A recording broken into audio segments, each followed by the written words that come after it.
Robertson County Commission held a brief but a very important meeting for August 19th, 2013 in the juvenile courtroom. This was the regular August meeting, but the Commission also approved the budget for fiscal year ending June 30, 2014 at this meeting.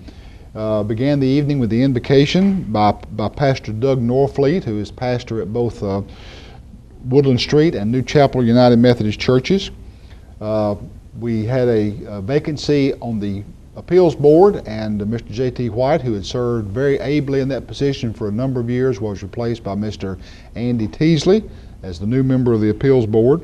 There was one public hearing rezoning for Mr. Charles Browning, which was approved unanimously. Then we got into a number of resolutions, the first of which was to declare two rather vintage automobiles surplus property in the assessor's office so they can be discarded. Sick time for a employee at the highway department. Approved the bond for our new director of schools, Mr. Mike Davis, which occurs every 2 years. As far as the library expansion was concerned, you may recall that back in November the Commission approved allocating $1 million toward the expansion of the Gorham McBain Public Library from debt service. Once we realized that the funds were coming back into debt service at a better rate than we anticipated, the Commission made the decision to take that $1 million from fund balance so as not to affect our bond rating, our interest rating, as we go forward with other projects. So the Commission voted to do that as well. Commission established the property tax rate at $2.97. That is not an increase, as some people might have understood, because the tax rate did not go up, but it simply had to be adjusted because the value of the penny had to be adjusted slightly downwards. A little bit about how this works. Every 5 years we go through a reappraisal.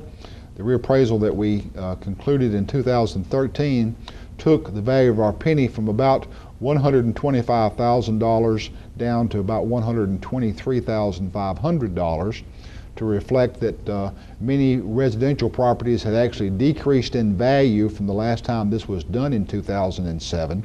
So that's why the adjustment was made, but there was no property tax increase. And then the Commission approved overwhelmingly the budget for fiscal year ending June 30, 2014. I expressed my appreciation to the Budget Committee, to the various department heads for they working very frugally and making do with what they had to get us to this point, and also to our Finance Director, Ms. Jody Stewart, for the excellent work that she does in keeping tabs on all that. So the budget was approved, most importantly, without any tax increase, and taking care of some needed things that had been piling up for a while.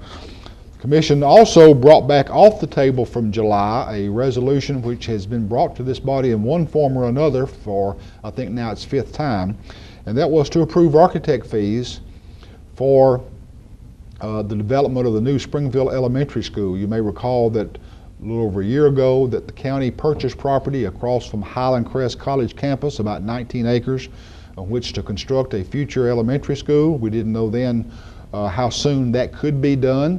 We do know this: we have 49 portable classrooms, and the fact that so many students are forced to attend classes in portable classrooms, and they are a safety hazard and other issues that cause educators to be concerned, the decision was made that we had to go forward with an elementary school.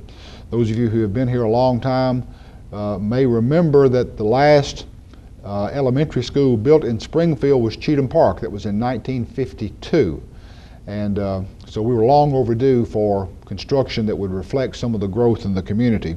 So what the Commission did this evening was to approve a capital outlay note in the amount of $425,000, which will hire the architects to begin work on this project.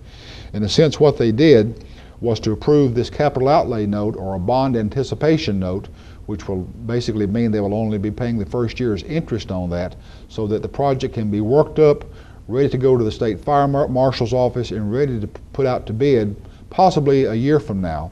And if that's the case, then possibly by the end of 2015 we'd actually have students inside that facility. So we hope that that will go forward, something that is long overdue.